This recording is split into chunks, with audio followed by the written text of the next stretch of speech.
અવશ્ય માની શકાય જ્ઞાન પુરુષોત્તમ નારાયણના પગલા પડ્યા છે. હજારો યાત્રિકોને આજે ત્યાં ઓટલો ને રોટલો મળે છે. એ પુરુષોત્તમ નારાયણના પગલા પડ્યાનો પ્રતાપ હોય એવું મને અંગત મનાય છે. એ ગંગાનો કિનારો,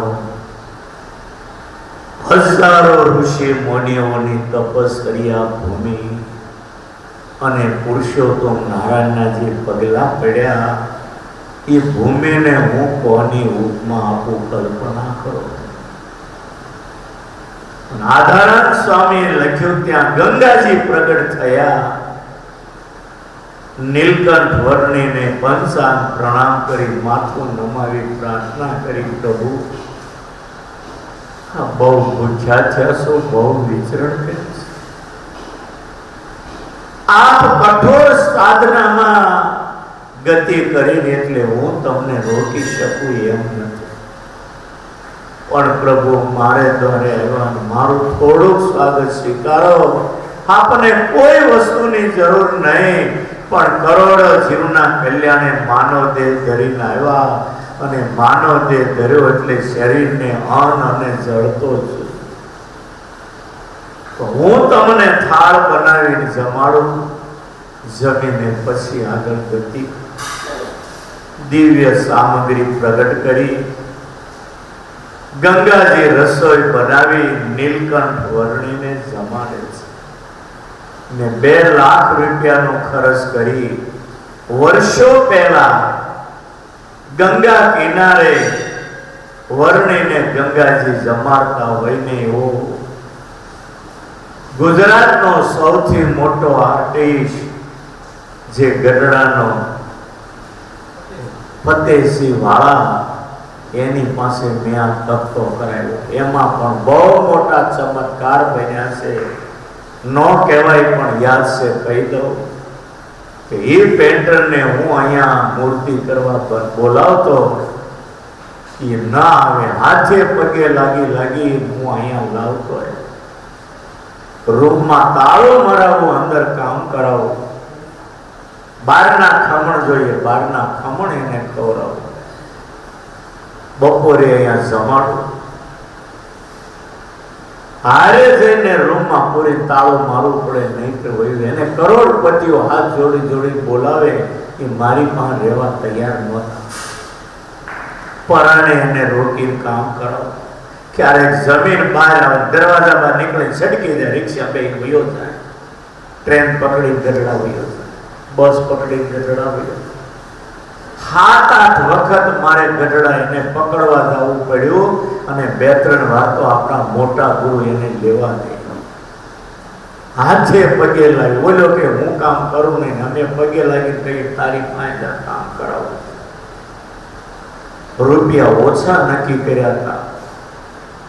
મૂર્તિ જ્યારે તૈયાર થઈને અને બિલ ચૂકવવાનું કીધું, આને સમય નહીં આપી શકો, જે આપો એ લઈ. લાખ રૂપિયા 1.25 લાખ નક્કી કર્યા હતા. અને એ મારી સામે રડીને એમ કીધું, સ્વામી મેં ધાર્યું નહોતું આવી મૂર્તિ થાય, અને મારી જિંદગીમાં હવે આવી થશે. આ તમારી મૂર્તિના કામ હાલતા ત્યારે પ્રમુખ સ્વામીએ બોલાવી મને કીધું, તું આંકડો લઈ અને તારે અહીંયા કામ કરવાનું, તું બોલ એટલો રૂપિયો આપું.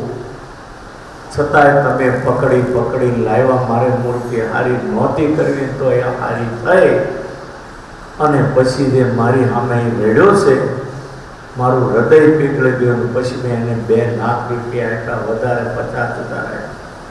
આજે એ પેન્ટર જીવે છે, પૂછો પૂછી જવું. એ પોતે એમ કહે છે, મરી જાવ તો હવે આવું કામ મારાથી નહીં થાય, અને હકીકત વાસ્તવિક છે. એની પાછળ લાખો ખર્ચી મેં ઓફસેટમાં બહાર પાડી કોપી, મોટી જબ્બર 2-3 જાતની ઘરે લગભગ હજી મારી પાસે થપ્પા પડ્યા, અને મઢી મોટાના બંગલામાં હું મોકલાવું છું. એટલે નીલકંઠ વર્ણીને ઋષિકેશમાં ગંગાજીએ જમાડ્યા.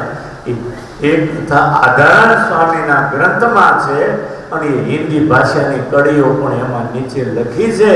કે ઋષિકેશમાં ગંગાજીએ વર્ણિને જમાડ્યા છે અને ત્યાંથી વર્ણિ ચાલતા આગળ લક્ષ્મણ ઝૂલા ગયા. એટલે આપણા આશ્રમે ગંગાએ જમાડ્યા હોય એવું હું માનું છું. અને એટલે હજારો યાત્રિકો ગુજરાતના લોકો આજે આપણા આશ્રમે ઓટલો ને રોટલો મેળવીને સંતોષ પામે છે. ન ખ્યાલ હોય તો દિવાળીમાં અને વેકેશન ઉનાળામાં તમે ઋષિકેશ જજો. આપણા આશ્રમમાં 2-3 માણસનો હલ્લો હોય છે. ઋષિકેશના જેટલા આશ્રમો, મઠો, મંદિરો, હોટલો બધી હાઉસફુલ હોય છે વેકેશનમાં અને દિવાળી ઉપર. અને એ વખતે જમવા માટે બધોય હલો 3-3, 2,500 આપણે ત્યાં હોય છે. એટલે હું અનુમાન કરું કે આ જગ્યાએ ગંગાજીએ નીલકંઠ વર્ણિને જમાડ્યા છે. ત્યારે વર્ણિને એમ થયું છે મને ગંગા જમાડે આટલો સંતોષ થયો તો મારા હજારો આશ્રિતો અહીંયા આવશે, કોણ જમાડશે? જેમ વડતાલનું મંદિર હોનાનું કરવા અથાણાવાળા સ્વામીની નજર, ભગવાનની નજર જેમ અથાણાવાળા સ્વામી ઉપર કંઈક 200 વર્ષનો કાળ જાય અને અંજળ આવે ત્યારે એને નિમિત્ત બનાવવું. 200 વર્ષે અથાણાવાળા સ્વામી નિમિત્ત બન્યા અને વડતાલનું મંદિર હોનાનું થયું. એમ 200 વર્ષને અંતે ઋષિકેશમાં હજારો યાત્રિકો માટે ભગવાને આપણને નિમિત્ત બનાવ્યા. ખરેખર આજે આશ્રમની પ્રવૃત્તિ આપણો સુનિલ ભગત કરે. હજારો માણસ હોવા છતાં એક માણસને અસંતોષ નથી થવા દીધો. એ આ ભગવાનનો સૌથી મોટો ચમત્કાર હું માનું છું. વ્યવસ્થા તો આપણે ત્યાં 400-450 માણસની થાય, પણ ત્યાં 3-3 હજાર માણસ પણ છતાંય કોઈની નારાજગી ન જોવા. સુનિલ ક્યાંય હોટલમાં ગોઠવી દે, કોઈ મઠમાં ગોઠવી દે, કોઈ મંદિરમાં ગોઠવી દે, કોઈ ધર્મશાળામાં ગોઠવી દે. અને નાના માણસો હીરાકુશો અહીંના જાય ને બિચારા 15,000નું કામ કરતા હોય, 12 મહિને 10,000 રૂપિયા લઈને છોકરા 2-4 જણા ત્યાં હોટલમાં પૂછે તો એક રાતના 2,000 રૂપિયા 2 જણાને ઉતરવાનું. એ બિચારો હીરાકુશો બે છોકરાને મૂકવા ક્યાં જાય અને 2,000 રૂપિયા આપે ક્યાંથી? 10,000 તો લઈને નીકળો હોય. તે દિન સુનિલ ભગત ચોકની અંદર 50-50 જણાને ગાદલા નાખી ઉડાવીને આચવતા અને નવ ગોઠવાય ત્યાં નાવા ધોવાની વ્યવસ્થા. સ્વામિનારાયણ ભગવાનનો જે આશ્રિત હોય ને એ એક કે ઉતરતો કોઈ દી માનો નહીં, અને માનશો તો તમને બહુ મોટું પાપ લાગશે. જેના કપાળમાં તિલક ચાંદલો હોય, જે ભગવાનનો ભક્ત હોય, જેને ભગવાનનો આશ્રય હોય, એને કોઈ દિવસ નાના માનવા. સાધુ નાના નથી તો ભલે હરિભગત એ પણ કોઈ નાનો નથી. તમે પરણીને આવો હો, ભલે 2 વર્ષ નાની હોય, પણ એ નાની નથી. એને લીધે તમારી આબરૂને મોભો છે. જેના અભાવે તમે ભૂંડી ભાષામાં જગતમાં કહેવાઓ વાંઢા. એમ પુરુષોત્તમ નારાયણના સંબંધે હરિભગત કે સાધુ કોઈ નાના નથી. જેવા તમે ભાવથી સાધુને હાથ જોડી પગે લાગો, એવા જ ભાવથી હરિભક્તને હાથ જોડીને પગે લાગવું. આ સ્વામિનારાયણ સંપ્રદાયનો વિવેક. કચ્છમાં તમે જાઓ, જેવા ભાવથી સાધુને માને, જેવા ભાવથી ભગવાનને હરિભક્તો માને, એવા જ ભાવથી સાધુને માને છે. અને જેવા ભાવથી સાધુને મળે, એવા જ ભાવથી હરિભગતને હરિભગત મળે તો બથમાં ભરી મળે છે. તમને ગળે ન ઉતરે તો ભુજ, અંજાર અને માંડવીમાં જાઓ અને મંગળા પહેલાનું વાતાવરણ તમે જુઓ. એકબીજાને ભક્તોમાં કેટલો દિવ્ય ભાવ છે. તમને હાવ સાચી વાત એ કહી દઉં કે સંસારીઓના જીવનમાં જે હરિભક્તોને જે દુઃખ આવે છે, જન્માંતરના પ્રારબ્ધો વર્તમાનધારી કંઠી પહેરવા ત્યારે તદ્દાય ભગવાનના શરણમાં વૈયા જાય. ધોયેલા મોળા જેવા ચોખ્ખા થઈ સાધુ ગળામાં કંઠી નાખે મંત્ર બોલે ચોખ્ખા થઈના સંપ્રદાયમાં પ્રવેશ મળે છે. સાધુ તમને 5 વર્તમાનના નિયમ આપે, દારૂ, માં, ચોરી, વ્યભિચાર અને વટલાઓની આ 5 નિયમ આપે.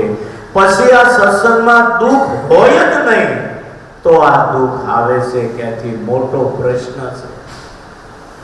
અને આ દુઃખ આવવાનું એક જ કારણ ભગવાન, આચાર્ય, સાધુ, સત્સંગી, પાર્ષદ, સાંખ્યોગી ભાઈ કે સત્સંગી ભાઈ કોઈ પણનો જરાક અભાવ આવે એટલે વજ્ર જેવું પાપ સમજી લેવાનું. અને એ જેમ ખીલી ગળગ્યા આખી જિંદગી નડે એમ ઈ પાપ વજ્ર જેવું થઈને આખી જિંદગી તમારી પથારી ફેરવી નાખે. પછી એમ થાય કે આ બિચારો બહુ સારો ભગત છે, આટલું બધું દુઃખ કેમ હશે? પણ સાધુ, બ્રહ્મચારી, હરિભગતનો અભાવ લીધો હોય ને એ પાપને સ્વામિનારાયણ ભગવાન ક્યારેય માફ કરતા નથી. તમે અર્ચનામૃત સત્સંગી જીવન ગ્રંથોનો અભ્યાસ કરો, તમને ખ્યાલ આવે. માટે નિયમ લેજો આજથી. સંપ્રદાયમાં સાધુ, બ્રહ્મચારી, પાર્ષદ, ગ્રહસ્થ ભાઈ ભાઈ આ સંપ્રદાયમાં જે રોજ મંદિરે આવીને કોઈ નાનો છે જ નહીં. નાના હોય, પૂર્ણ ન હોય તો એ કોઈથી મંદિરમાં પગ મૂકે. આપણા વૃદ્ધ સંતો એવું કહેતા કે જેના 100 જન્મના પૂર્ણ ઉદય થયા હોય એને સ્વામિનારાયણ મંદિરના દરવાજાનું દર્શન થાય. તો મંદિરમાં આવીને જે ભગવાનનું દર્શન કરે, મંદિરમાં આવી જે સેવા કરે, આજે ગલ્લા ગણાય છે. જો ઘરે ખટકો રાખી સેવા ન કરે એનાથી વિશેષ ભાવથી આજે નીચે બહેનો ભાઈઓ ગલ્લા કરે. પણ તમે કોના નકામા છે હારે લાડવા માટે આવે છે, આમ છે તેમ છે બોલો, એ તમારા ખાતામાં પાપ લખાય, એ મળો ત્યાં સુધી જાય, એ ભોગવે છે. ઠીક છે.